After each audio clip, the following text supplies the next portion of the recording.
Right when we went live, I hit my microphone to turn it on, forgetting that it'll turn itself on. What a bonehead move. What a ridiculous move here on Reckless Speculation. Oh, Nice. I see what you did Got there. it. Guys, welcome to our weekly show with Raj, Randall, and Brandon with no O. As And me. always, And Robbie. Yeah. hey, Robbie. Robbie Davis is the star. He was going to get his own spot if you just let me get there. As always, Raj is late. Robbie's on time. Brandon's on time. So we're going to start without him and jump straight into it. And this week, we were going to start with baseball, Raj, because you're supposed to be here. We're going to skip it and hope you show up. But let's move on to the opening shot of the show. Let's talk a little bit about football season's over, guys. First weekend, no football. First of all, was there anybody besides me that, like, Sunday night didn't even know TV was on besides Sunday night football? I struggled all weekend with what to do with my time. Robbie, what was your first non-football weekend like? Well, so this past weekend was the first weekend I think I've been out, and outside of a sporting event since probably in 16 months or so, it seems like. And the place we went was packed, and my wife goes out more than I do, and she was like, yeah, it was a very crowded weekend. I'm like, maybe this is the, post-football kind of, hey, there's nothing really to do, so everyone is going back out kind of thing, is kind of the vibe that I got. But yeah, it was, Tennessee basketball played, so that was a, space field. But other than that, yeah, no, I missed football, like I'm sure everyone did. Like, it's just such a weekend staple, especially during the winter when there's no golf, there's no real, getting out and jogging and stuff like that. It really is the mainstay of winter in America. Brandon, did you find yourself, we'll get to it in a little bit, did you find yourself tuning into the race a little bit? Initially, I wanted to. I actually had to put it on DVR because there is golf in Tennessee still, and I played it on Sunday because there were no Sunday afternoon games, no Sunday night deals. I got my mother-in-law invited my daughter down since it was a holiday weekend, and she got to stay the night, so freed me. President's Day, they didn't have school, no school. Yeah, Kids so these days. I know, right? So yeah, I got a lucky strike there. My wife says I always get lucky and get out of childcare when it's my day, and yeah, fortunately I did that day, and I played some golf and enjoyed it. Well, it looks like the best coast Buckhead turn on his camera with CM. Welcome, Raj, to the program. Okay. Eventually. One thing I want to promote a little bit is you're not seeing us on near as many Facebook pages. We're only on 2 Facebook pages today. We are a program that's trying to get to the YouTube base. We're still on iTunes, but we really need you to go like River City Media Sports on YouTube, River City Media on iTunes. Facebook is just limits the things that we can do, and we're really trying to get to that base. So let's see if we've got Raj Meta. Are you in now? Okay, we'll remove him from the string until he gets on. So Raj is gone again. We'll be back in a minute. But as we grow the network, please, River City Media, subscribe. Robbie, let's open this discussion in the NFL first with your Tennessee Titans. I really see the Titans having 2 major issues that they need to address this offseason. One is the fact I think one of the tackles are leaving. Taylor Juwan saw his best football. the Titans either need to, in free agency or in the draft, address that tackle position. And also, Julio Jones was not the answer I think they wanted at wide receiver. Still some things to address at wide receiver for the Titans. Yeah, tackle is definitely an issue.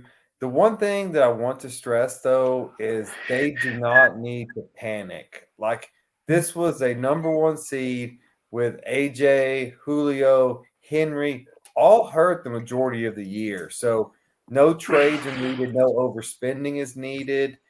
Look at what's coming up in the draft, see where you can position teams. If you need to trade some picks, but don't bust the salary cap when you don't need to. The Titans are really the AFC is extremely tough, a lot of talent, but they did just do with that same AFC this year with the number 1 seed, bad playoff game to the eventual AFC champions. Like this, it's not a rebuild. It's simply move pieces around, add some here and there. Don't break the bank. Don't panic. Don't do anything silly. Do you think is Tannehill still your quarterback? If that's the case, then it's time to do something not silly, which is get rid of his butt. I didn't say the A word. I don't know if I can, but yeah. Well, as long as Tannehill's there, nothing's happening. I mean, you guys just have to accept that fact. It's never going to happen with that guy. I slightly disagree. All right, so Titans are in a cap salary problem a little bit. We've got some free agents: Juwan, Saffold, Landry, some big key players on the defense and offensive side. $7.2 million over the cap, I think, right now. But if you look at Taylor Lewan's deal and how he's structured, he's only due like another $13.2 million next year. Now, if you look at the market cap for a left tackle, way over that? They're at like 17, 18 million. So we're actually getting him on a pretty good deal because we signed him early enough. So I don't think he goes anywhere. I could see Saffold moving, which is unfortunate. I could see potentially Landry moving. Ben Jones, isn't Ben Jones a free agent Jones? Yeah, the center is the center key piece. I mean, Ben Jones is his productivity on this team it goes unspoken, and it's unbelievable what this guy does as a leader in the locker room and just as an offensive lineman in itself. So we've got to sign him. Harold Landry, it's going to suck to probably lose that guy, but we can find replacements for that. But I think they'll keep Juwan just because there's no one else equivalent that we can get cheaper. So I think he stays. But to Robbie's point, this isn't a blow up. It's a rebuild type season. It's more of a restructure. And yes, we're hooked with Tannehill for at least one more year because of all the extensions on his restructuring his contract to make room for Julio and all this other stuff. So we're definitely stuck with him through 2023. It's just no doubt. And things can happen. We were close in those games. A couple things changed. Not necessarily all his fault. I think some of it was play calling, but it's possible. Yes, it is definitely a harder road with Tannehill at the helm to win a Super Bowl. But to say it can't happen, I would disagree with that. So Raj, show's called Rec Spec, bro. Like how they do exactly. Raj, as welcome, by the way. We went ahead and jumped ahead to the NFL. We'll swing back to baseball in a second. I would challenge your take on Tannehill by a couple of things, though. And I'm not a Titans guy. One, I think the Titans' game plan needs to help Tannehill out more than it did in the last 2 years. I look back at those Ravens teams that won with Trent Dilfer and Jamal Lewis, and they didn't ask Trent Dilfer to do what the Titans often ask Ryan Tannehill to do.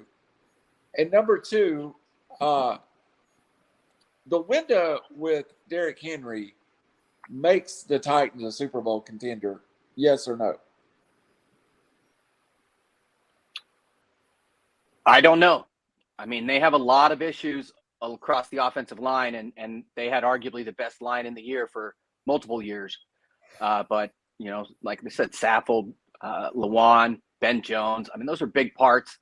We'll see how he recovers. He obviously wasn't himself. He is a freak of nature, but, I mean, needless to say, no other player has taken that kind of beating or given out that many beatings, I should say, over the last, 5 years. As for Tannehill, I guess we're acknowledging, which is what I believe, is he's a game manager at best. He has an amazing receiver in Brown, but, with Derrick Henry, it shouldn't be that hard. And they have decent receivers, for the field to open up when you have the best running back in the league. He's a guy that's thrown for almost actually over 4,000 yards in Miami and almost 4,000, I think, in Tennessee the last 2 years. He's just, this year it was 3,700, 21 TDs, 14 picks.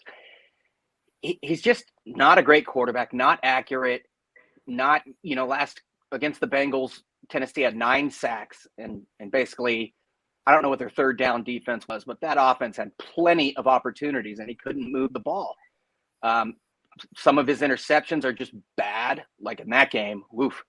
But, I don't know how much of a leader the guy is. I'm not in the locker room, but, that's a team that probably should have been in a Super Bowl by now. But hasn't been. And it's been 4 or 5 years, 3 years now coming on 4. I mean, I would move on because that roster's aging.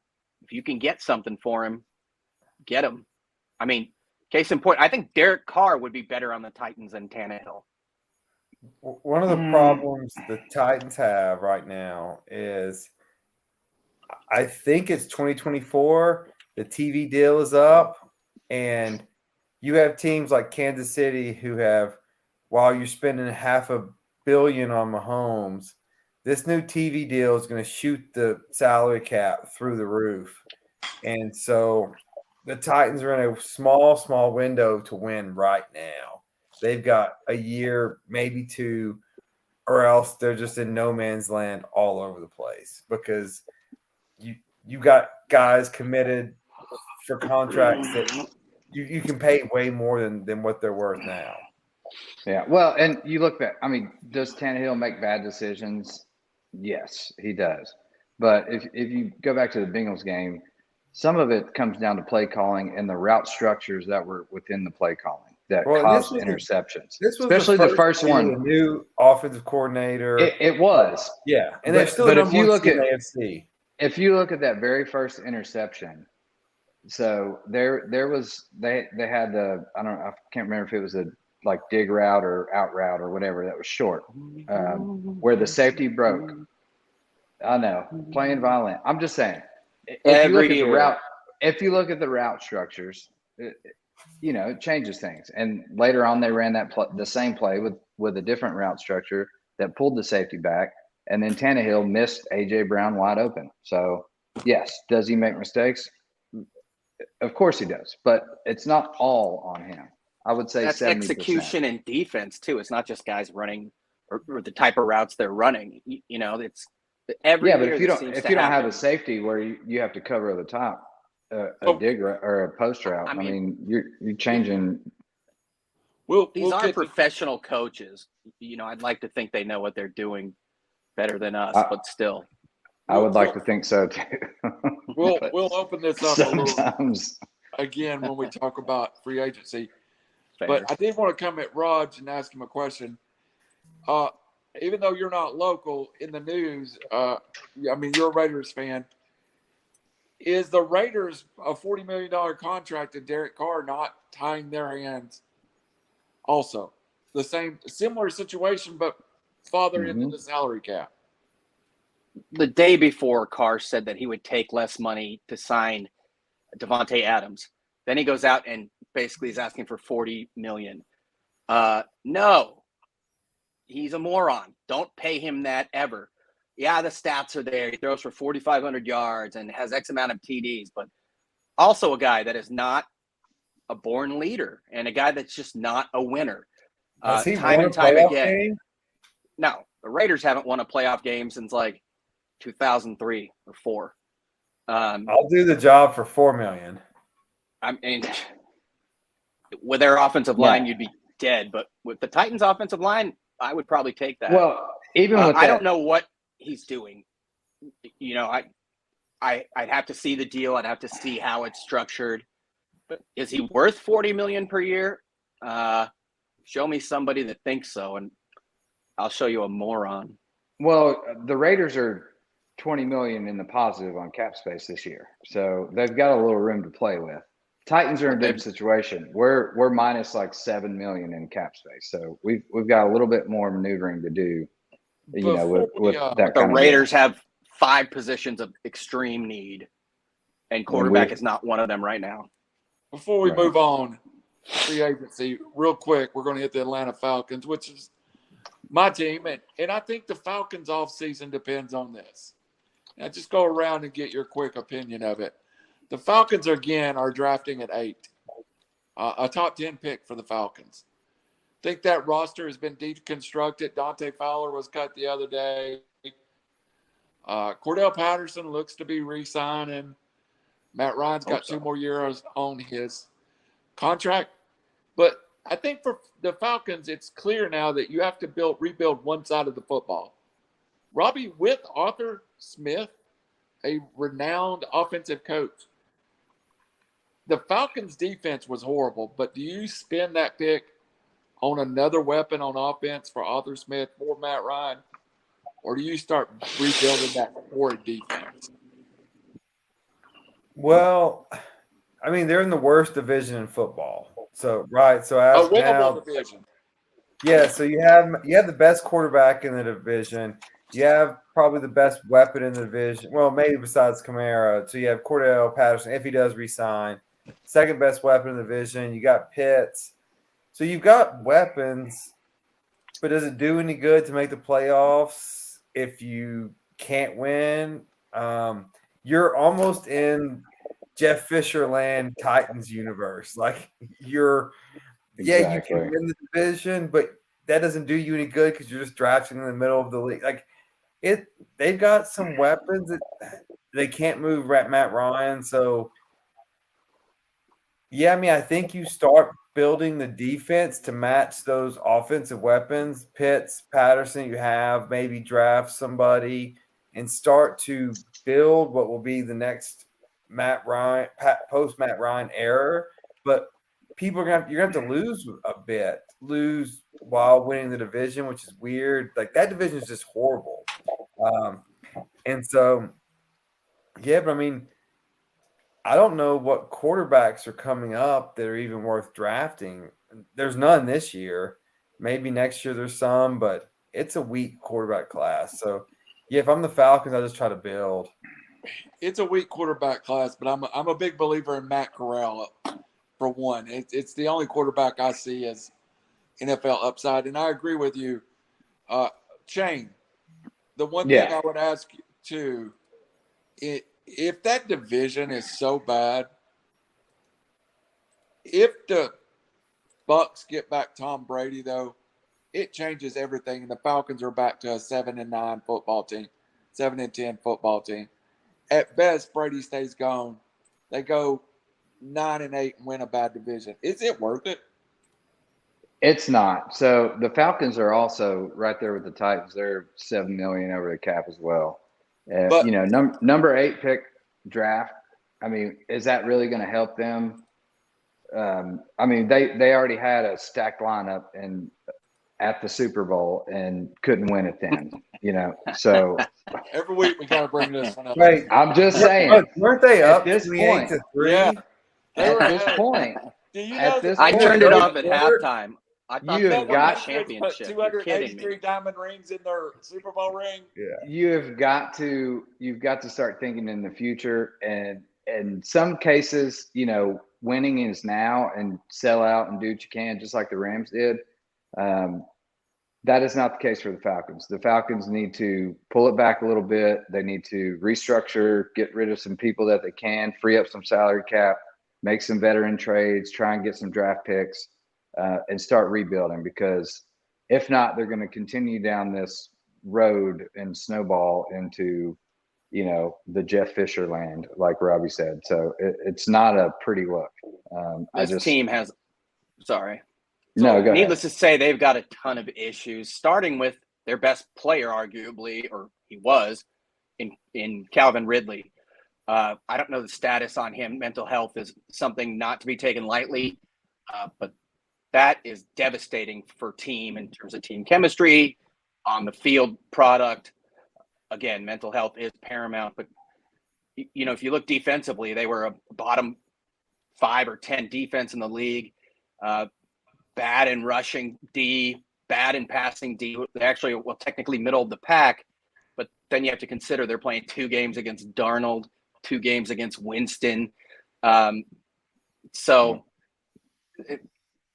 need help everywhere. And, I didn't know Grady Jarrett was still playing. I think he's productive. I remember when he was on the Raiders and we didn't pay him.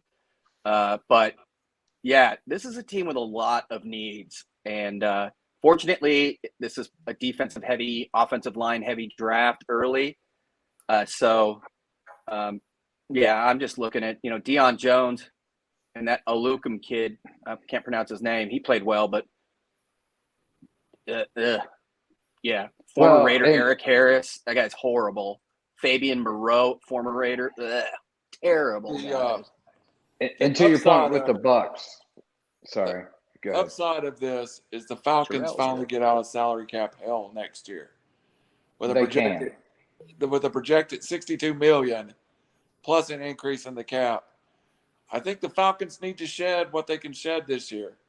And if that includes, I think Calvin Ridley's moving on. And I'm not making a complete joke of this, but I will tell you what the Atlanta papers have made it into it. Calvin Ridley's mental condition is closely related to playing with the Atlanta Falcons. And it seems like he would get a lot better in his mind if he was somewhere else. So I think the Falcons are going to give him that opportunity. Not to make light of anyone's mental health, but that seems like the most just ridiculous thing. Speculation that I'm upset because I'm playing with this team. I can be happier playing with a team I've never played for because I imagine it's different. Agreed. Something ain't right. By the way, last stat, real quick. The Falcons were last in the NFL in sacks at 18. The team right above them was the Eagles with 29. 11 sacks less than the next closest team and about 40 less than Buffalo, who led the league. They need a pass rush. They got to stop the run. I like Terrell. That's about the only guy to keep on defense. And Patterson's a free agent this year too, I believe so. Yes, he is. They went for it. They had a lead in the Super Bowl. Then you got to rebuild. I mean, it's so hard to get back to that. Unless they didn't win that Super Bowl. They didn't win. I thought they did. I turned it off at halftime, so I was waiting. Randall went to sleep. His team winning. He went to win. I was drunk. No, just to quickly hit on the Bucks, which you mentioned. They've only got about $3 million in cap space this year, and they've got a ton of free agents on that team, both sides of the ball, offensively and defensively. I don't see them retaining this. Without Brady coming back, there's no reason to restructure and kick the can down the road. I think this is a blow-up situation for them, and they're going to be in the same boat as the Falcons, in my opinion. I think 23 free agents, over 10 guys that played 10 games last year. Yeah. That's not good. They got their ring. I'm looking for a ridiculous speculation, reckless speculation button, a rec spec button. Tom Brady plays in 2022, but not in Tampa. I'm going to go ahead and call it. I'll take that. I heard he loves Las Vegas. I heard he's really good at poker. So I heard he really likes. Does anyone really understand the whom or who when you use which one? Yeah, I do sometimes. Well, what team do you think he plays for, Randall? I think he has a desire to play for the San Francisco 49ers. That's home, and he would probably win a championship there and give Trey Lance somebody to learn under. Yeah, that would be a perfect fit. Tampa's got to let him go from his contract, though. It's not going to Yes. happen. Yes, but that's the reason we call it reckless speculation. Moving on in the NFL subject, and good coverage of the local teams and a little what the Raiders threw in there. There is a list of absolutely great free agents out there this year. Going through the list, I was impressed that one list I look at had the Honey Badger as the 12th best free agent available.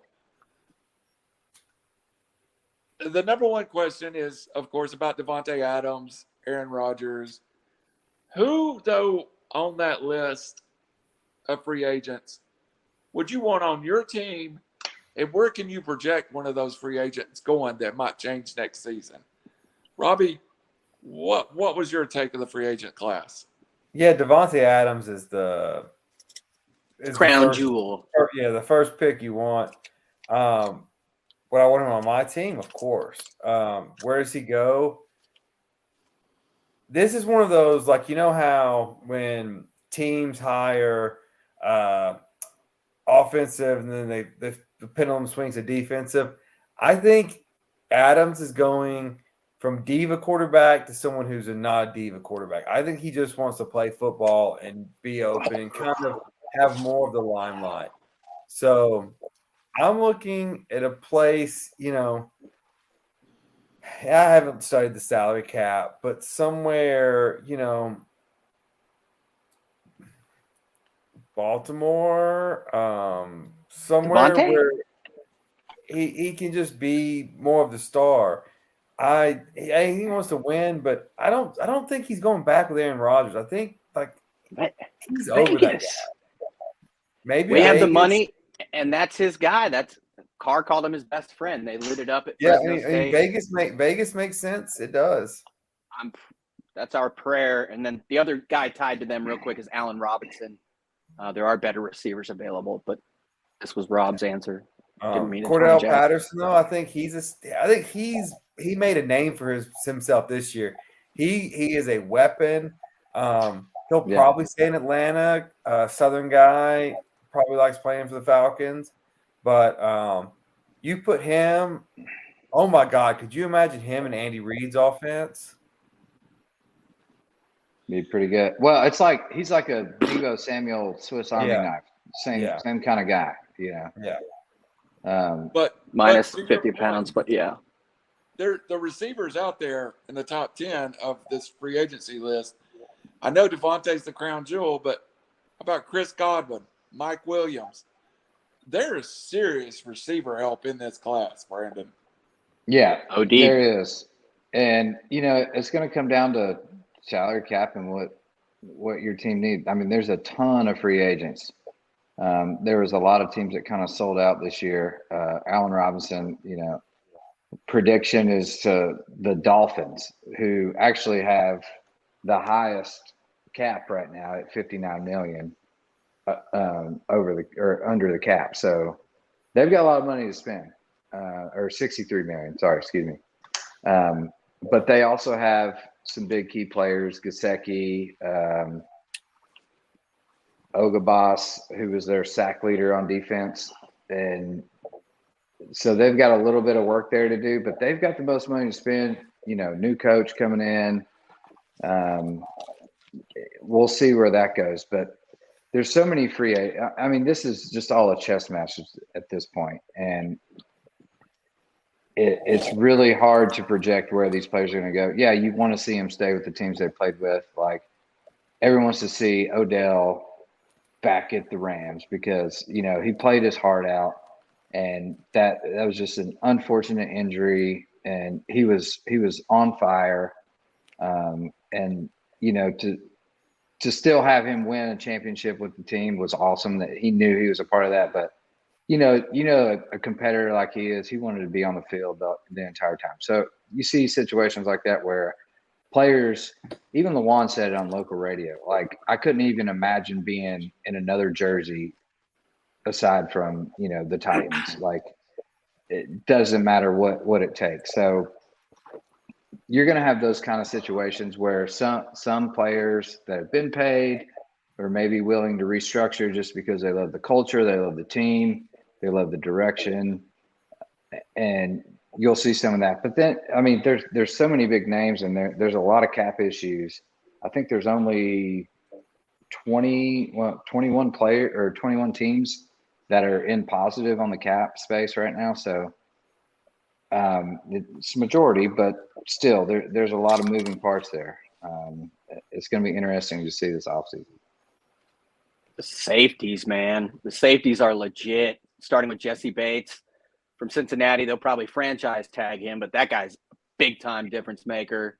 We talked about the Honey Badger. All that guy does is win. When he's not on the field, they lose. Chiefs have to re-sign him, right?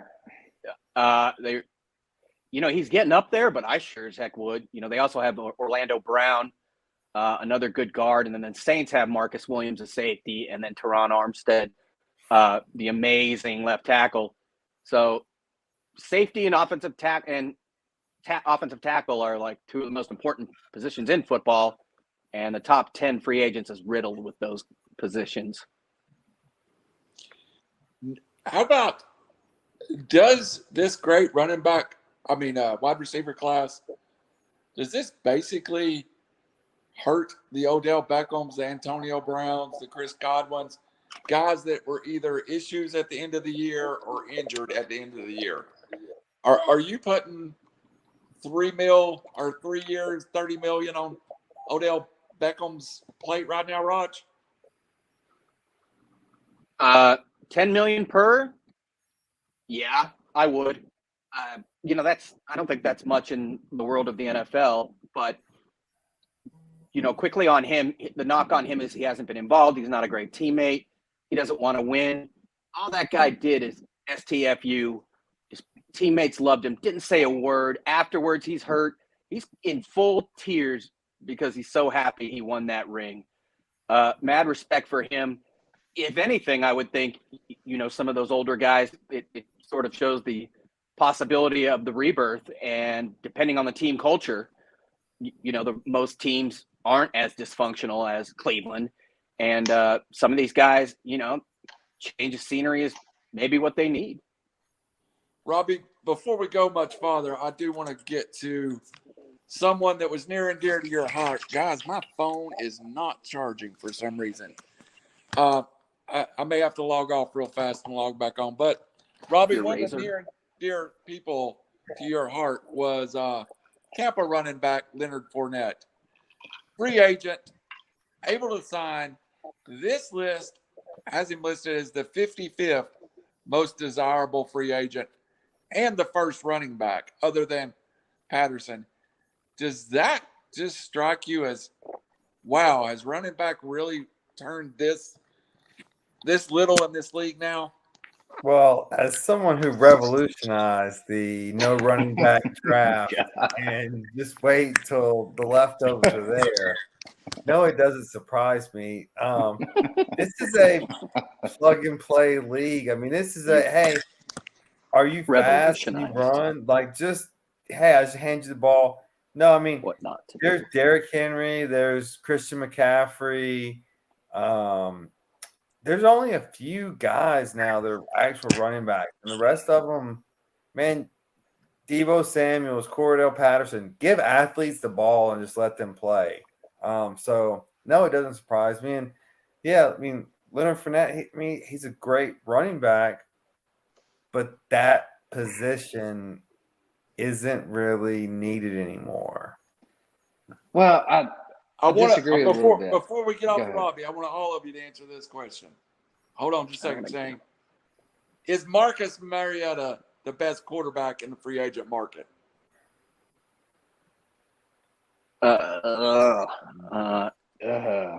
Another guy that's not a winner per se. That's a great question. I'm trying to think who's up for the second one. Jameis Winston, Marcus. No, I'll take Jameis Winston over Marcus for sure. I would too. All right, I don't. Go ahead, Shane. I'm sorry to interrupt you. Bridgewater. I'd take Bridgewater over. I take Marcus. Bridgewater over both of those guys. Actually. Yeah, over both of those guys. No, I was just going to say, like, this year's proven that, the NFL has become kind of, what have you done for me lately? They'll kick someone off the team or, disregard them as old or washed up relatively quickly. And it comes down to almost like the Moneyball kind of game plan. You get these people that can get on the right team in the right scheme and still have some athletic talent left in the tank, and you see what they can do. It's just, I think the Rams changed OBJ. I think he's a better person that, overall, just, like Raj said, he's kept his mouth shut. He's not the big diva like he used to be. Like he just played the game, and he played really well. Fournette, the same thing. Like, he was a lost cause. Like, nobody even, accounted for him, especially in fantasy football.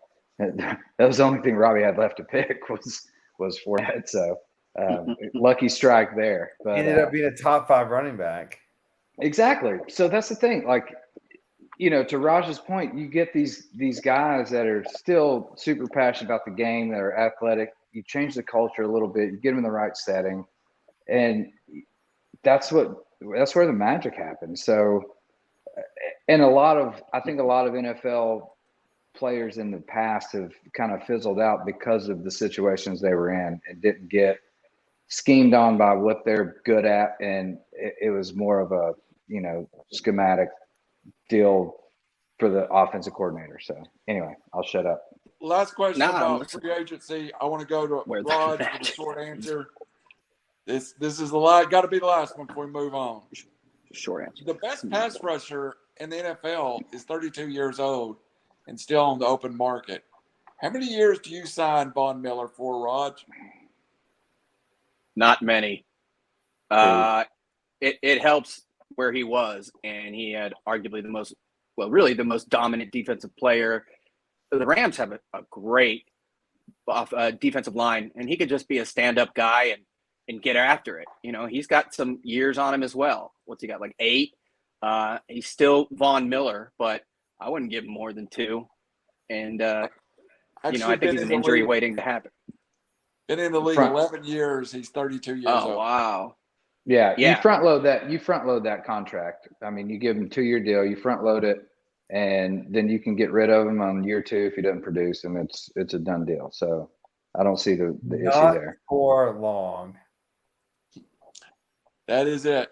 Quickly, Jerry, we're going to go ahead, jump to college football for just one brief second.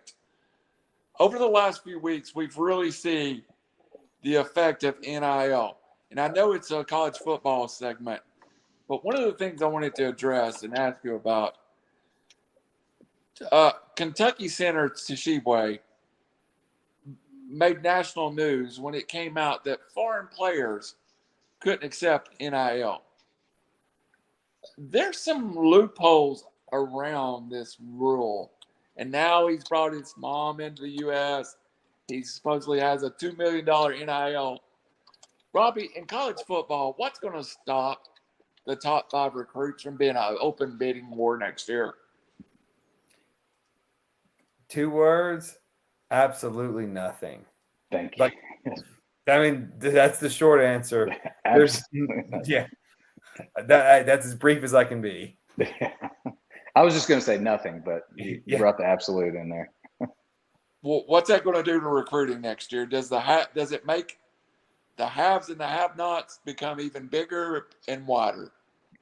Oh, yeah, 100%. This gap is going to grow so much. I mean, look, you can argue the nerds, the Zuckerbergs, the Gates, all them, they have more money, but they don't care about sports. They may want to own an NFL team to own an NFL team. They don't care about recruits. You know who does? The local Mercedes dealership owners. They care about their local college football team. They're going to give the money. Yeah, it's going to widen it so much that, I mean, it's already so wide right now. Ohio State, Alabama, Georgia, was Oklahoma, now probably USC now. It's just going to get wider and wider. Texas A&M. But Clemson may not be able to keep up at an odd spot. They're a very small town. And Dabo doesn't seem to want to adapt to this, which is weird. Yeah, A&M is going to be up there, LSU. It's gonna be interesting to see what Clemson, Florida State, Miami, what happens with them. So Raj and Brendan, both of your schools just ooze money. So next year, y'all going to have number 1 and 2 classes in the nation. Should. I sure as hell hope so. Yeah, why not? There's no rules really. Not number 1, but they should both be in the top 5. Yeah, they'll be in the top. Well, We're already in the top 5 typically, but we should be, for sure. This doesn't really change the game necessarily for the big players. All they're going to do is just legally throw money at all these kids, which they've been doing for years. Well, what it does is so basically the Alabama model of just stacking depth. So changes everything. What Saban's done has been like, hey, 5-star recruit, running back, come here and then bench, play 1 year NFL. That's what USC and Ohio State are going to be able to do now. Just stack the depth. Hey, you don't have to worry about getting hurt. You play 1 year NFL. Yeah, well, I don't know. It's stupid to play 3 years. It is, but I don't know if you're necessarily – I think it's against the stacking the deck. I think that these kids that actually want to go out and play, they're going to get NLI deals from maybe a Division II school where they can go make a couple $1 million initially where they're going to be a third stringer at Alabama. I mean – I can see money talks, man. So there's no sanctions on this. I was at Tennessee. Jim Bob Cooter was the second most popular person on campus. Man, you get personality whether you play or not. You can. No, I don't disagree. I'm just saying as far as playing and competitors that want to play. But at Deion Sanders had some pretty big. I know, but wait, like if you're going to be in the NFL and you can sit and not risk injury and still make $200,000 a year, why would you not go to Ohio State, make $200,000 a year, do commercials, whatever it is, be the next up and comer, then play your year, then go pro? I don't disagree, but when that if is a big if you haven't seen the field and there's no recruiting for you to the NFL, just because you're on a third string running back for Alabama, you're not getting a automatic, draft pick. So answering Randall's question about international students, savings you are. That's a federal immigration law issue, and that's going to trump state law every time. It's so convoluted with F1 and P1, and professional athletes can be P1A. Some of the logic behind it is basically bureaucratic. It because federal law applies. Who's going to challenge or change it? At this point, there should be a loophole. People against it opposition has said, well, that's going to involve pulling kids from all over the world and come to your school. I mean, what the hell does NIL do, domestically? As if the NCAA is being a hypocrite here. That's so shocking. But yeah, it's a very muddied water runoff, whatever the hell you want to say. But it's kind of like we don't have to deal with this now, so we're not going to deal with it. Do you know, Raj, do they have to pay taxes on that money? I know this. Yes. Yeah, they do. I believe so, yeah. So let's move on. And I hate to move on because we could stay there the rest of the night, but the ugliest situation, or one of the ugliest situations in Section 4, I'm going to go off on a rant, so let's not call it the ugliest situation. MLB this week kind of got serious about negotiating. There was an hour and a half. There was a little more. But I want to read you some numbers. Major League Baseball is offering a 2022 a $214 million non-luxury cap salary, moving to $216 million in 24 $218 million in 25, and $222 million in 26. The players' proposal starts at $245 million, moves to $273 million by 2026. News also broke over the weekend that Juan Soto, the amazing outfielder from the the Nationals, turned down a $324 million contract just prior to the strike lockout period. Raj, I'm going to open with you as our baseball guy. These numbers seems astronomical for a sport a few years ago that was in financial trouble by all accounts. Is baseball setting themselves up for another great lockout strike work stoppage? Sure looks like it. In some point.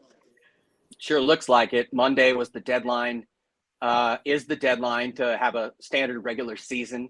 If they don't come to an agreement, then they will shorten the season. They're just so far apart. You know, one thing is a pre-arbitration pool that players basically before arbitration can get paid out of. The players want 150 million or something, and the owners proposed 20 million, which this week was increased from 5 million. You know, the competitive balance tax, essentially owners wanted to limit the number of times people were sent down. Essentially, the players want the league to be more competitive, which thereby, in theory, would increase their value.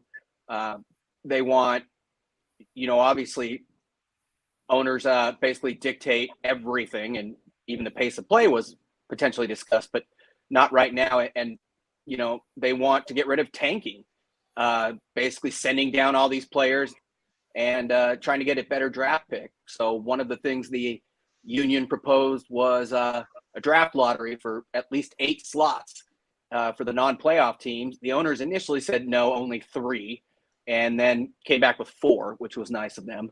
Maybe they'll settle on 6. You know, they'll still tank, and that's what the players don't want. They want a competitive game, and the owners clearly, if something's not working out, tank it.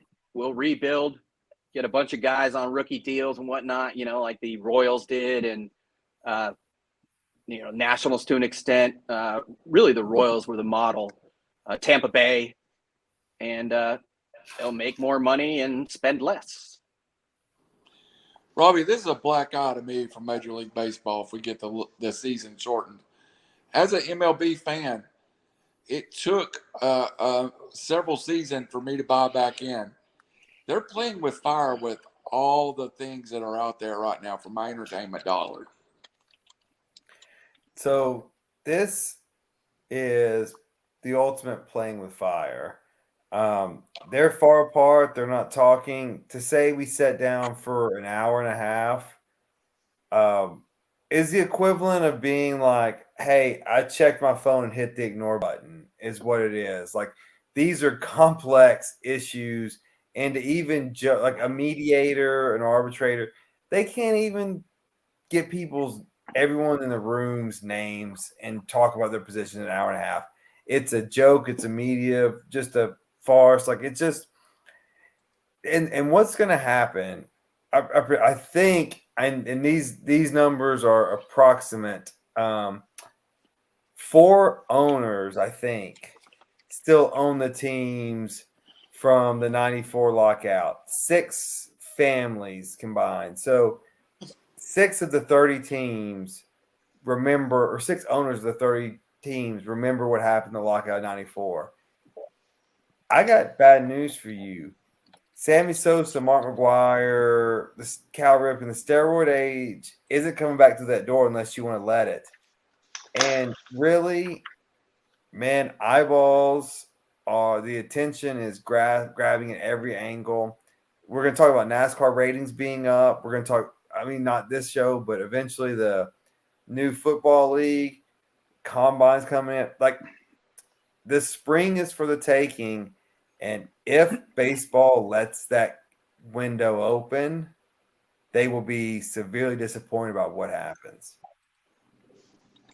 Brendan, is there any doubt in your mind that behind the scenes, the high-profile free agents are not maneuvering that? Freddie Freeman, as soon as the strike is over, the lockout open, whether it be he signs with the Yankees or the Dodgers, the construction of that contract is probably done in the silence of room right now. Wouldn't you say? Yeah, I would think so. The top free agents have already got deals done, pending. But here's the good news.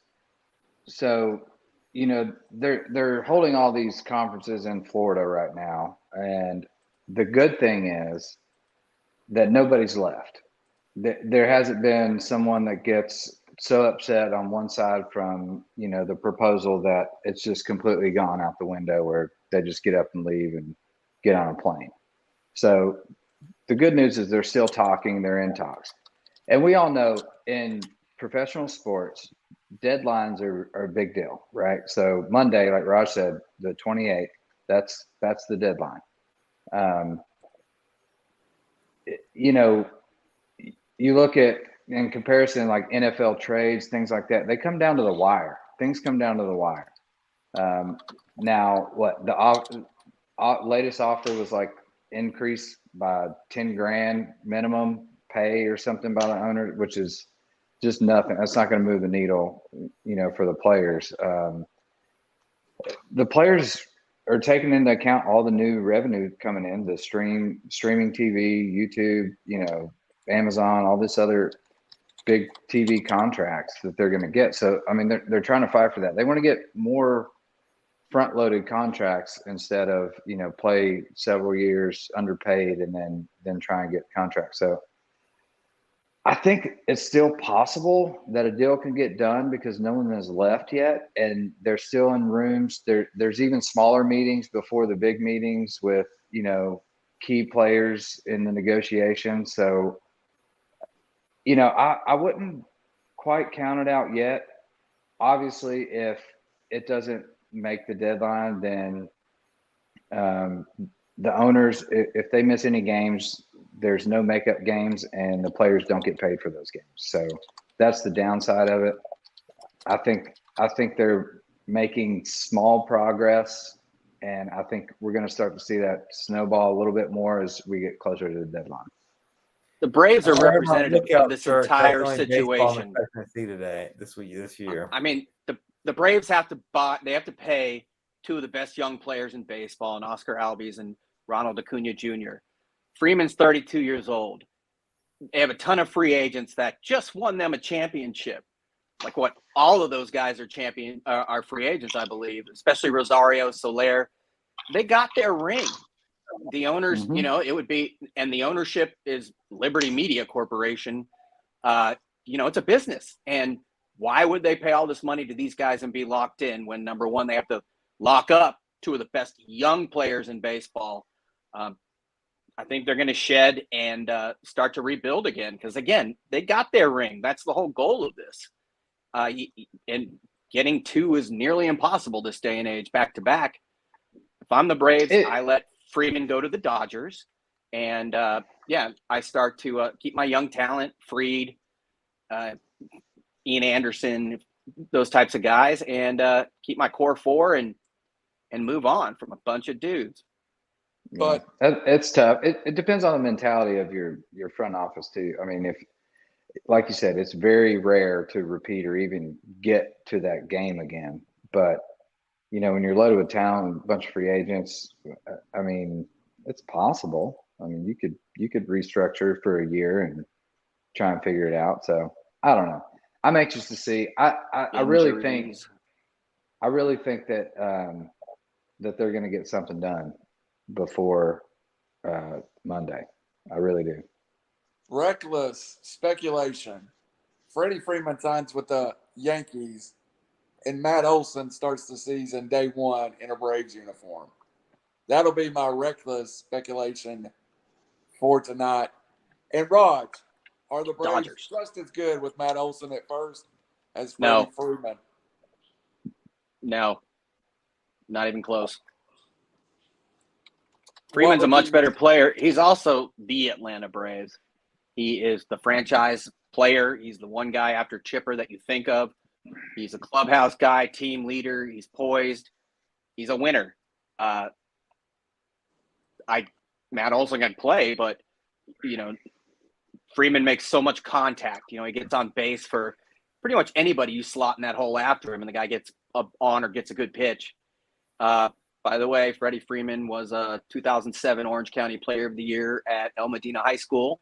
So forget the Angels, but the Dodgers are very interested in Freddie Freeman, and the Yankees are a bunch of jerks. So Freeman should go home. It's too I got cold a in New question York. for you guys real quick. Being a Cubs fan myself, I know some of the top free agents, Chris Bryant, Anthony Rizzo, Kyle Schwarber. Where do you see these guys landing in the future here?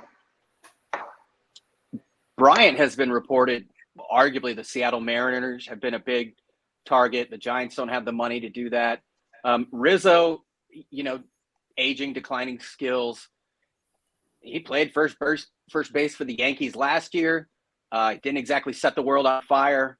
I'm not sure what the Yankees payroll is, but I know it's pretty darn high considering Garrett Cole, Judge, and Stanton, and so on and so forth. They don't take the money ball into effect. Yeah, no, they do not. And Schwarber, is he an everyday outfielder? No.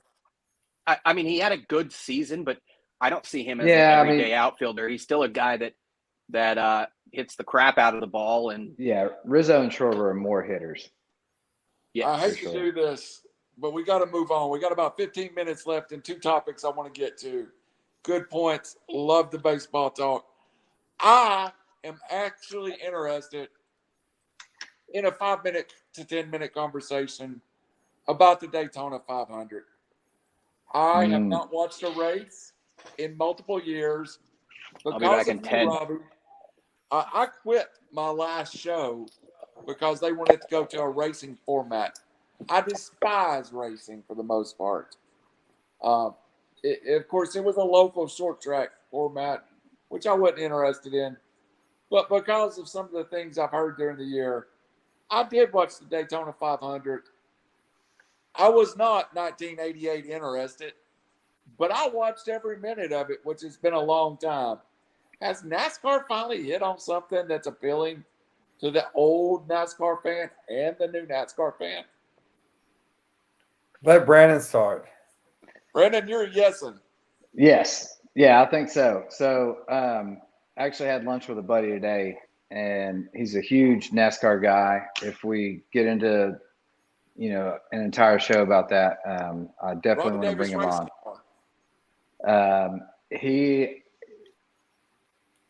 I watched a little bit of it on DVR, but I didn't get to watch it all, just because of life and everything else.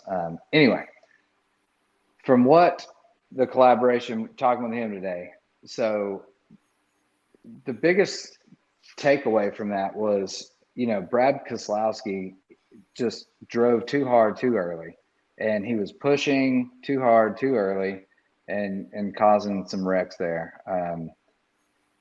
Overall, the Chevy cars were faster, especially in the initial polls or whatever, or the qualifying, sorry. And then the Fords as a pack dominated. So when they teamed up, they were unstoppable. You look at what was the final or the top? Cindric, top 10 finish. So Ford dominated. So Cindric, Ford, Wallace, Toyota, another Ford, Toyota, Ford, Chevrolet. So, Ford in the packs were just domination at the Daytona 500. Yeah. So, Brandon, that was my first takeaway also was, and I don't know if it's the new car and if this is strategic or if this is just a competitive edge, but it wasn't teams racing together and drafting off each other. It was cars drafting off. Chevys were running together, the Fords were running together, the Toyotas were running together, and so I'm interested to see if this what keeps on, because as you guys know, I'm a big gambler on NASCAR, and so it wasn't usually you see like the Hendrick Motorsports team playing together. Right. It was Chevy, Ford, all the way around. The kid Cendric winning. We had a buddy of ours text that a lot of money was going on him. Kudos to them to find that out. He raced a great race. So did Bubba Wallace. I thought it was a great race overall. So I'm not a fan of the wrecking very much because I gamble on it, and you can have a wreck affect your driver, not necessarily involved in the wreck. So I prefer a clean race. But it is exciting, and oh my gosh, like you talk about if you're right now, if you're a parent and you're saying, hey, I want my kid to play football or race NASCAR. NASCAR is 1,000 times safer than playing football. You watch those cars flip over, like slide going 150 miles an hour, and the road bars, everything works, and they just walk out without a problem. It's amazing. Yeah, it is. Well, and I think everyone's trying to figure out the whole new car setup. It's what called the Gen 7 or whatever it is. Yeah. It's almost like Indy now. They got the one lug nut instead of 5, so it changes your whole timing on pits and everything else. So there's a lot of other things that go into this race, and everyone's still trying to figure that out. I think it was there were definitely sloppy. Yeah, a little bit there were some mistakes that generally don't happen. Right. Yeah, and I think they'll figure it out as they go along. But overall, I'm excited for this season. I'm getting back into it, solely because of this podcast. And like I said, I had lunch with a buddy today that we will bring on if we do a whole segment on this. And he gave me a lot of good information on that, and I'm actually kind of copywriting some of his notes right now. Well, as they go to new tracks, it's going to be fascinating. As the temperature changes, because they're in Daytona, but when they go to warmer tracks and how this new car works, it's going to be which really, that's always affected everything. But now with the whole new car and it's a whole new curveball into the NASCAR for race fans and just people who want to watch things on Sundays in general. Yeah. I'm back. Racing is fun. It's always been fun. I don't know why I even got away from it. I think I got too deep into football and college football, and my brother just golf. My brother just messaged Brandon, where are my golf clubs? Yeah. They're coming.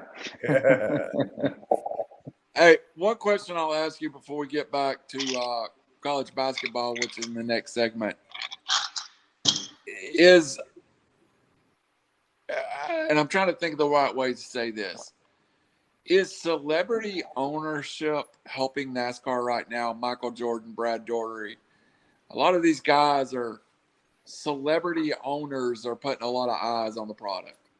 I don't think so. I don't think it's helping that much more. I think it's just timing with everything else going on. The window of spring training, MLB, this whole lockout, and racing is starting to catch fire. So maybe, it'll get a couple more clicks because of that, but I don't see a whole big influence swinging big names. NASCAR, in my opinion, they seized the moment. When everything stopped back 2 years ago, they were the first ones to say, we're putting our product on. We can do it. We can make it happen. And they put their product on, whether it was iRacing and then empty tracks, but they put it on and they did it first. And they got a lot of people that were just missing sports to get on board. But to your point, I do think, Randall, it helps. I was looking at the teams today. It used to be 4 or 5. You've got Hendrick, Daugherty Racing, Calling, Petty, Richard Childress, Spire, Front Row, Live Sports, RFK. I'll go on and on. But then my favorite is the Wood Brothers Racing. One car they have, number 21, and he had a good showing the other Daytona. I root for him. It's a sport where you can get in there if you don't have to be a billionaire. You can build it and get in there and go. So while I don't think it's a huge deal to most people, but I just think NASCAR, like 41% over the NBA weekend. That's huge numbers. It Huge was. I numbers. get it. It's the Daytona 500. That's their Super Bowl. But that's NBA showcase weekend too. 41%. That's almost Yeah. double. Well, and the thing about NASCAR, it's a very likable sport, and Yeah. you don't have to know a lot about it to enjoy it. I mean, I've been to several races, like I said, and watching it on TV is 1,000% different than being at a track, and that's what got me hooked on it earlier, was actually going to a race. But it's a very easy sport to follow. Now, once you start getting into it, if you become a nerd about it, then you understand pit times and, the spotters and changes. There's a whole lot of, take 2 tires, 4 tires, there's a lot that goes into it. All right, guys, I'm gonna have to wrap up the NASCAR talk. It's something we're gonna end up with more of as the year. I still think we need to do a Robbie Davis racing hour. Maybe I'm down. Maybe you do that around mid-season or something. But I want to get to something, and it has bothered me worse. I think I'm usually middle of the road when it comes to sports. But this, we'll go to the world of college basketball for our next story. And I have no other way to say it than I was watching live as Juwan Howard had his meltdown. I was waiting on another game to come on. I was appalled. Everything that I put in a group text, I believe Juwan Howard should have been fired. He's now been suspended for the rest of the regular season. But to me, he is a lame duck coach at 14-10. That scene, I believe if it had been many, many other coaches who's not a former player at a current school, would have been fired instantly. I believe he got the celebrity treatment. So, Raj, I'll start with you. What did you think of Juwan Howard, and was the punishment just? I think so. I wouldn't have fired him. What Wisconsin did was Bush League. Nothing justifies what Juwan Howard did. That reaction was completely uncalled for. It's kind of like what Chappelle used to say. I wouldn't do it. I'm not going to say what he said, but I understand. Leave the man alone. He's a competitor. Wisconsin, for those that don't know, there's 15 seconds left. They're up 15 points. The reserves are in, and Guard said that he called timeout with 10 seconds left because he was concerned of not getting past half court and getting a 10-second call. Who gives a what? You don't do that. That's unwritten rule. It's a written rule. It should be. You don't do that. After the game, you can see how mad he was. Again, he's a former player. He's not some short little coach guy that, has been behind a bench and a whistle all his life. He gets fired up. Leave the man alone. He stopped him to try to justify. No, there's no justifying. Did he think Juwan Howard would be like, oh, now I get it. You didn't want a 10-second rule when you're up 15 points with 10 seconds left. No, leave him alone. After that point, completely unjustified. I don't want to use the word justified, but I wouldn't do it, but I understand. Who knows what the assistant coach said? We don't know. To judge him, to say he should be fired, I think that's way off. If I'd fire anyone, it would be Greg Gard for calling a timeout with 15 seconds left. That's a Bush chump move. Chump. Robbie, I can't say that I'm more on the opposite side of this. As someone who's worked in the media, mostly at high school, some college, my thought is that the leadership, your role as a leader of that program is to not lose your composure, and that he lost his composure. I agree with you, Raj. Maybe Obviously the he timeout did. was unnecessary, but the reaction was 1,000 times worse. Maybe they had 4 seconds left to get the ball over. 15 seconds left in the game, and he calls a timeout with his reserves in. That's a slap in the face. That's an I think FU. I think And then they he tries to documented say that no. Michigan done a very that Juwan Howard himself had done a very similar thing early in the year. And as you should do to every Michigan 2 wrongs team don't make a possible. right. Yeah, so I can't disagree more, Raj. Look, hey, Michigan pressed with 15 seconds left on the clock, down 15. You press. You're wanting the ball back. Hey, we get it. We recognize the press. You call timeout. Hey, we're restructuring offense. You get mad about that? Well, the unwritten rules, well, don't press down 15 with 15 seconds left. And then after that, oh my gosh, I'm sorry. You're upset because we call a timeout. Sorry, be a grown-up. You have to. You don't do it. You Played my whole life. Randall did. You don't do it. Juwan Howard's a player. If he goes 100 miles an hour. I'll let you talk. Juwan Howard does not. Juwan Howard does not know the meaning of laying off. Hold on, Raj. I'll let Doesn't you make it talk. right. Listen. You know, if you're pressing, and I got my scrubs out there, and then all of a sudden you're trapping. Okay, I need a timeout to get my team organized.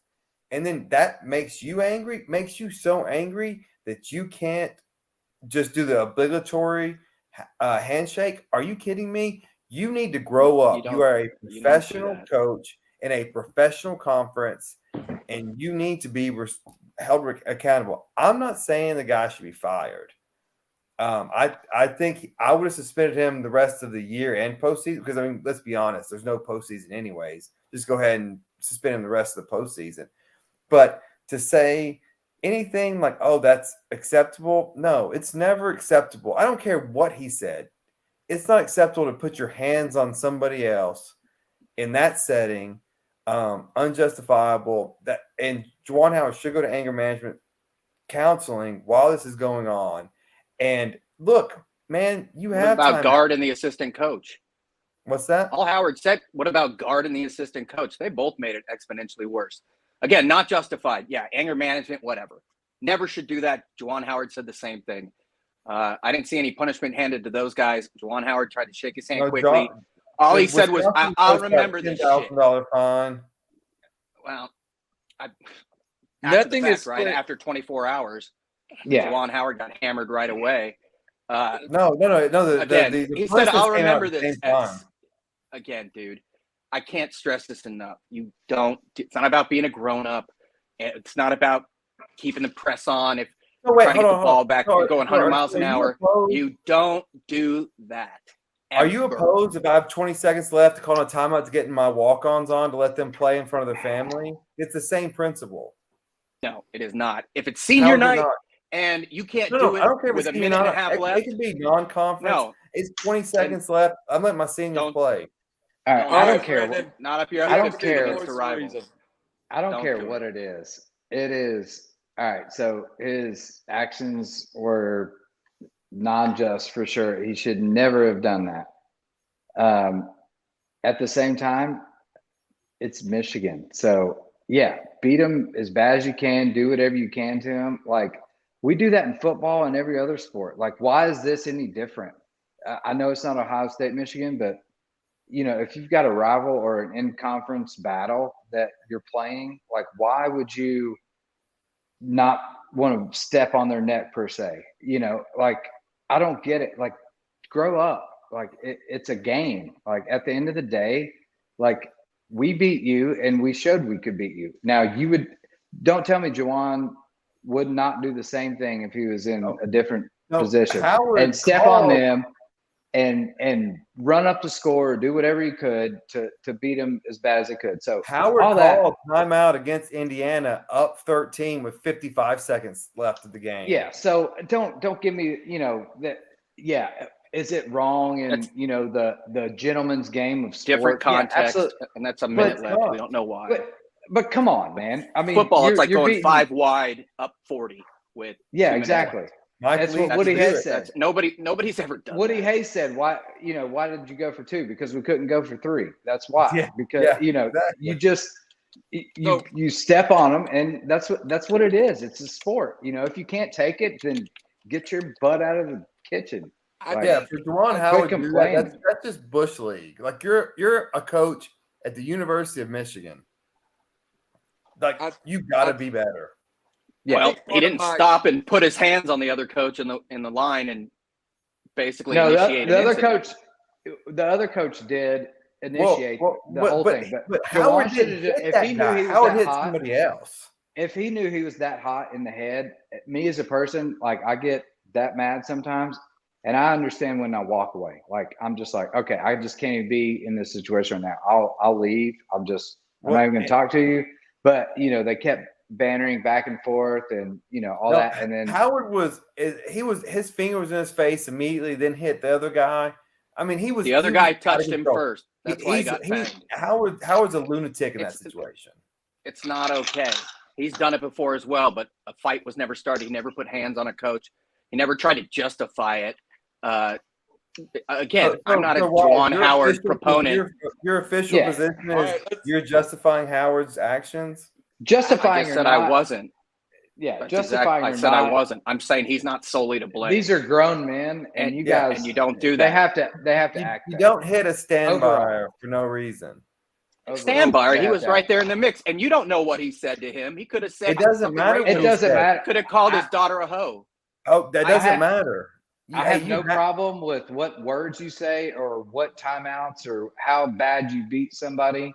That's just the nature of the sport. Judge from here. I'm not justifying it at all. Short career. It's happened before. You have a short career if you can't handle fights that. Didn't happen afterwards.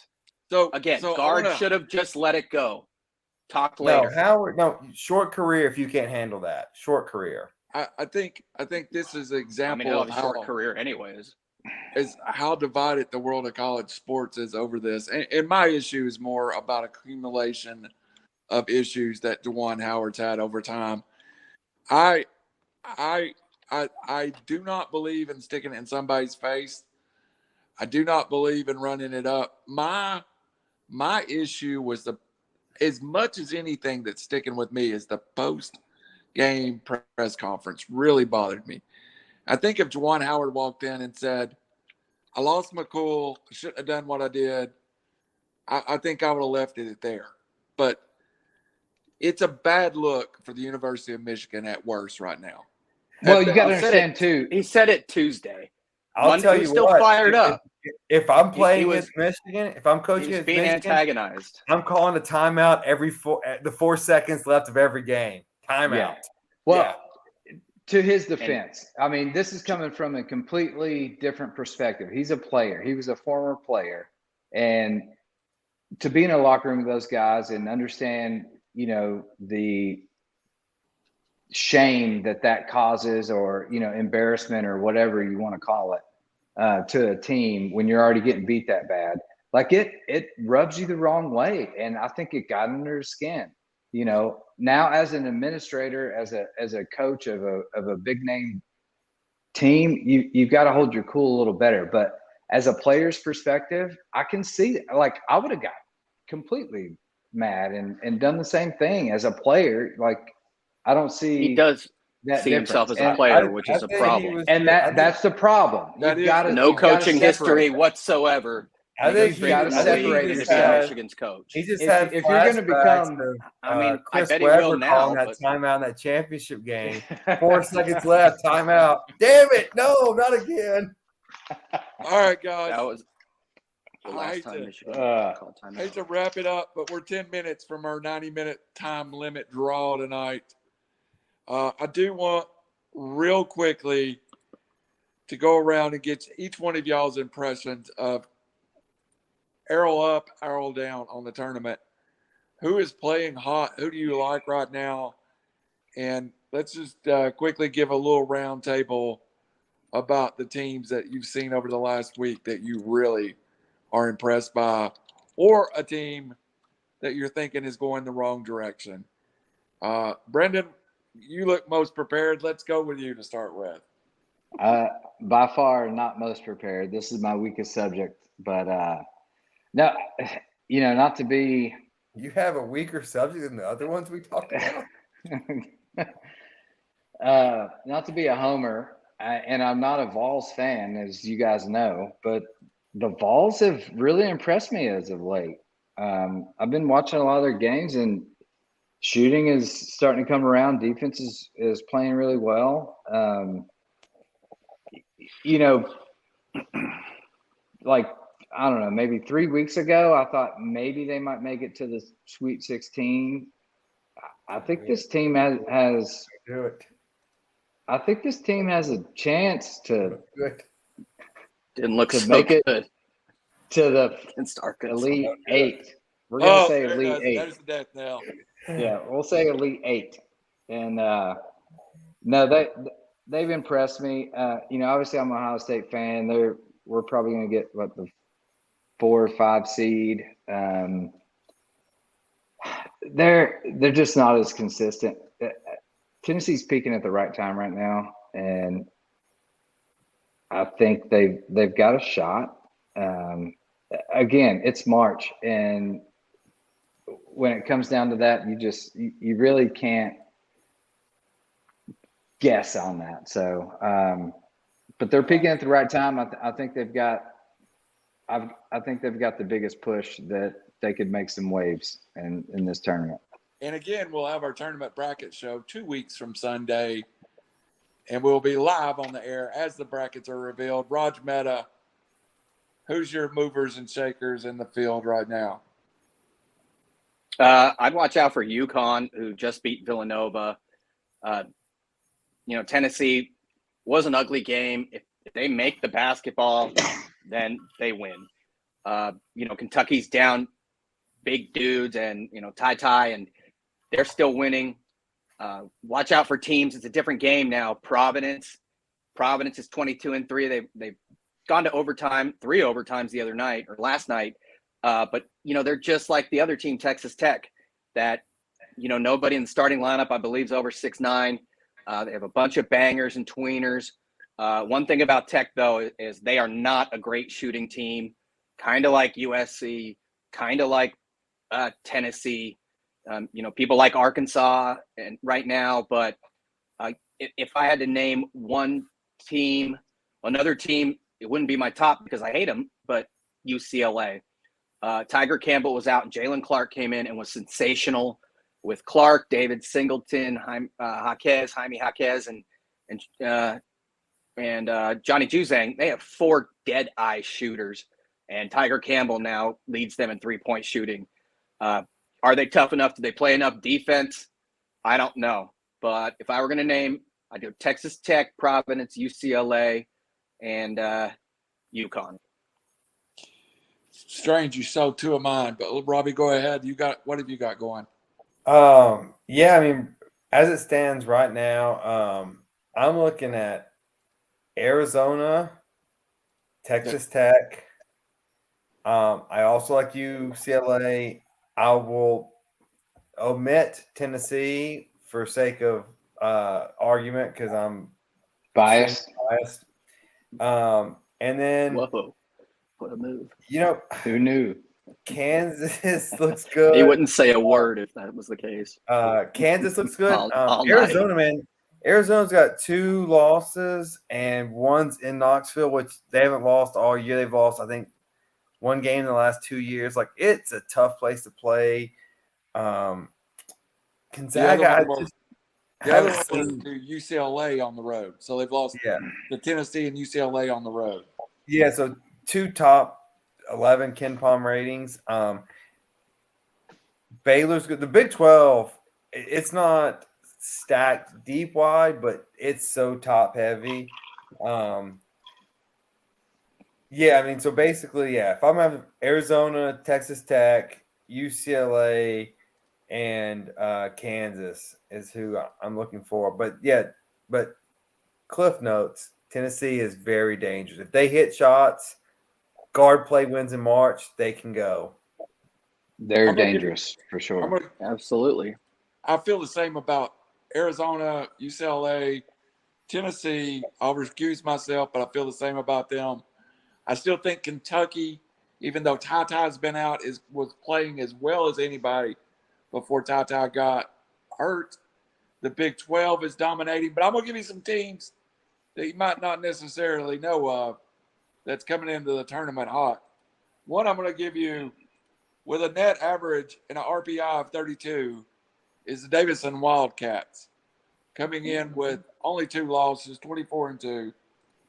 The other one, near and dear to my heart, Chattanooga has lost once Again. in the last 2 weeks, but Murray the State. Bucks are going to be a 12 seed, 13 seed. I just read Ken Palm has them playing Providence in the opening round, which I think would be an absolutely great matchup of a 4 versus 13. the Also, East is tough. What makes you think they're going to win the SoCon tournament? I mean, they've well, been losing left and right lately to conference teams. It's tournament time. Hey, So, they're the best roster, no doubt about it. let's go on. Murray State, who quietly nobody's giving a lot of love to, top 25 team, been on an amazing run. And I'm going to give you one more team that if they get there, I think they could be dangerous. The Michigan Wolverines. And I know I just killed Juwan Howard. They have an RPI of 31. They're 14-11 now. I'm a big believer in the Ken Palm too. And if you put Michigan to the Ken Palm test, they're there. Problem is, I don't think they're going to get in the tournament. So, also one of the last, Missouri Valley is getting hot again. So that's it for me. Brandon's still mad because I just said Michigan if they get in the tournament. I mean, they're not getting in, and even if they do, they're not going to make it past the first round. So I'm not worried. Hey, their net is 33. They're 15-11. I mean, win a couple more, 17 and 13, something like that. They have a tough schedule though. They have Illinois coming up at home, Michigan State at home, Iowa at home, and then at who. So those are all home games. They're the first 4 out, but I think it'll come down. I think it'll come down to But they're without their coach for the next 5 games. Yeah, that's probably going to be what gets them. The backup's still Martelli, who's been there before with St. Joe's. Oh yeah, he's a good coach. If they go 3-1, they're in down the stretch. I mean, that would make them 12-8 in the Big Ten. I mean, that's an automatic considering that conference. North Carolina. But I agree. You're not wrong. North Carolina being one of the first 4 out, I think, is kind of shocking. Which, I mean, if you got to think North Carolina gets in just from a namesake. But anyway, anybody else, as we close out the basketball, anybody else got anyone else to offer up before we move on to Bet Your Nuts and the closing segments? If Tennessee gets to the Final Four, I will do a 24-hour live segment from New Orleans all weekend long. At a Waffle House. Couple Mountain West teams, Colorado State, San Diego State. The Waffle House Seton Hall, back North on the table. I'll do it from Lucky's Grill or whatever it is, or it's it's in the gay district in New Orleans on Bourbon Street. I think it's Lucky's or maybe Clover Grill. That's where best breakfast in New Orleans. Clover Grill. North Texas. Watch out for them too. I have a special Bet Your Nuts tonight. I was watching a show on YouTube that is about gambling, and they gave out a Bet Your Nuts. And when I looked at it, I thought, is this the worst 2 teams that people could actually be gambling on right now in the world? Tomorrow night, the Wizards play the Thunder. And you can get 6.5 points and the Thunder on a best bet. So I'm going to take the Thunder plus 6.5, and that's going to be my Bet Your Nuts. I have no idea who coaches either of those teams or who plays for those teams. I wasn't even sure what city of Wizards they're in until I watched this. Raj Mehta. Washington. You're underneath me. Is that a city or district? I'm underneath you. Can we rephrase, please? Earlier You're right said down there. Robbie needs to get off, or we have to get off Robbie, and now I'm underneath you. I'll leave that alone. Tonight, Sexual Arizona. predators all around. Exactly. Tonight, It's Juwan Arizona. Howard's lawyer. He's not a sexual predator. He got felt up first by I'm guard. kidding. All right. Back to the topic at hand. Arizona tonight, 11 at Utah. They already beat them by 22 or something like that. It's a bad matchup for a slow Utah team. Vegas knows more than I do, but I think Arizona rolls. They are uber athletic. Them and Duke. I see them winning by 20. All right. I'll go next. Brendan Chain. Well, so one of them started today. Obviously, Ohio State fan, but I felt good about this one. Ohio State at Illinois. They were plus 7.5. There is 16 minutes left. They're up 45-39. That was, can't really say but bet your nuts at this point, but one of my favorite bets today. My bet your nuts for the future is going to be Kyle Busch this weekend at plus 650. So he's won on this track the most times. He's won in 05, 13, 14, and 19. And they didn't have the race there last year because of COVID. So I feel that's pretty good value. Throw a little change on that. Kyle Busch plus 650. That's not. Look what Murray State's doing to Belmont, by the way, Randall. What score? What? Look what Murray State 16-0 in the OBC. Belmont 14-2. Right now it's 61-33. Murray State. I've got Kyle Busch at plus 800. Where do you give it 650? I think that was earlier. Maybe it moved. Oh. This well, was I like more. Kyle Busch even more at plus 800. So, yeah. Yeah. And if it's at 800, then definitely bet the entire mortgage or house on it. So I've got a 2 bet your nuts special because you do have 2 nuts, and so I got one for each. I have one. So lines aren't up yet. I suspect Tennessee's going to be a 3-point favorite this weekend versus Auburn.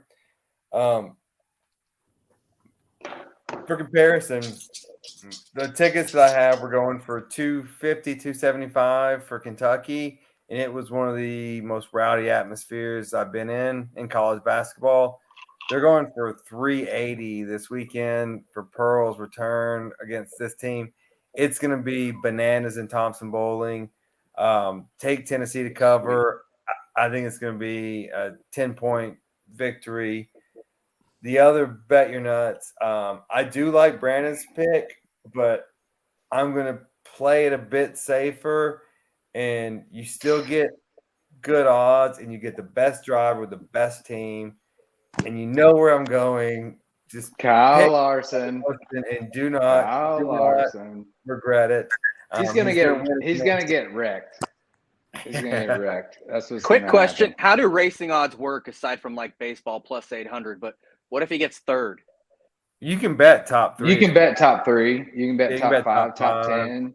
You can bet head to head. It's like every sport event. There's all kinds of odds. It's like golf. Take golf betting for instance. It's the same thing.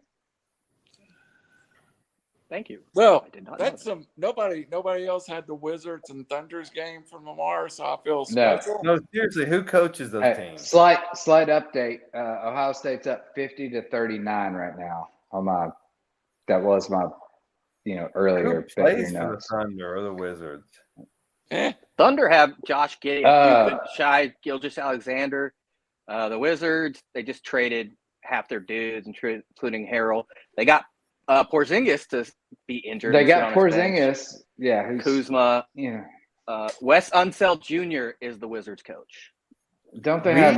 We should try to do a trivia. We should do a trivia night of NBA. Don't they have Bill? Who's players? Isn't Bradley Beal's still there, but he's hurt. I don't know if he's. Yeah, I don't know if he's playing. Where does John Wall play now? My last words is nobody. He's in cares Houston. about- He had a chance to go to the Lakers for a trade. In theory. No, he did with a trade for Westbrook, which would have been way better than what Westbrook is right now. So It wasn't very realistic, according to Laker inside sources. Inside It could have- sources it could have from been. River City Media. As we shut this show down tonight, my last words are as follows. Tennessee, Auburn, the biggest basketball game in Tennessee basketball history inside of Thompson Bowling Arena. Next. That's ridiculous. Because of Pearl. I don't know if it's the biggest, but it's good. Raj, you're next. A lot of subtext. I already said what I want to say. Final I'm words. done. Hey, that'll be Davis. a sweet game. That's all I got. I'll watch it.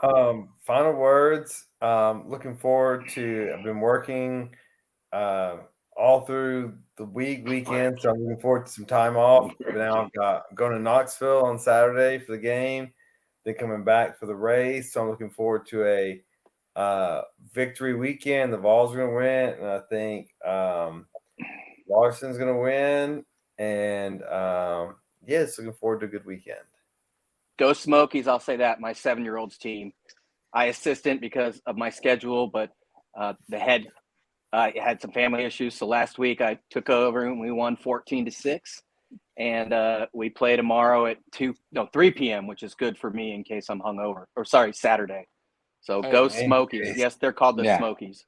Hey, Juwan Howard, do you steal bases up 10 or do you? Hell yeah, dude. If All right. somebody's called timeout and they touch me, they're dead. Even in front of kids. I'll just open hand them. All right. Robbie I Davis, hope I did you wouldn't get your open hand them. Yeah, Robbie got his in. I'm going to go ahead and say today in Nashville is Pecorino Day. Oh yeah, They are putting his jersey in the rafters. Pecorino has been a staple for the Predators since I can even remember. Amazing player in the NHL, and his jersey's gone up today, probably right now as we speak, or probably already gone up. Anyway, First one ever, right? For the franchise? Yeah, just wanted to say, yep, Pecorino, thank you for everything you've done. fantastic. You've been amazing. You brought hockey to Nashville essentially, and kept people involved. So, I'm cheers to Googling you. it. He I'm Googling did to Nashville what they couldn't do in Atlanta. They brought a huge fan base to Nashville, and now it's the Yeah. hottest ticket in town. Yeah, Bridgestone Arena. That's going up. Come visit. In 15 years, he had one losing record, and that was last year when he was 10-12. And his last Sensational, game, a Hall of Famer. Yeah, go ahead. Sorry. no, his last game had like 30-something shots on goal. Had a shutout. It was his 60th shutout of his career, and that was his last game. Ended it. 60 shutouts. All right, That's pretty guys. impressive. Y'all see my chat? Yes, Career we're going to goals stay against on. less than 2.5.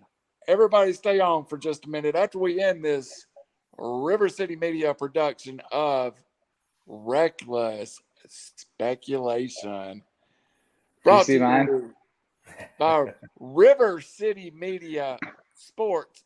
Subscribe on YouTube, please. Good night. Yeah. And we'll see you the same time next week. Peace. Been fun.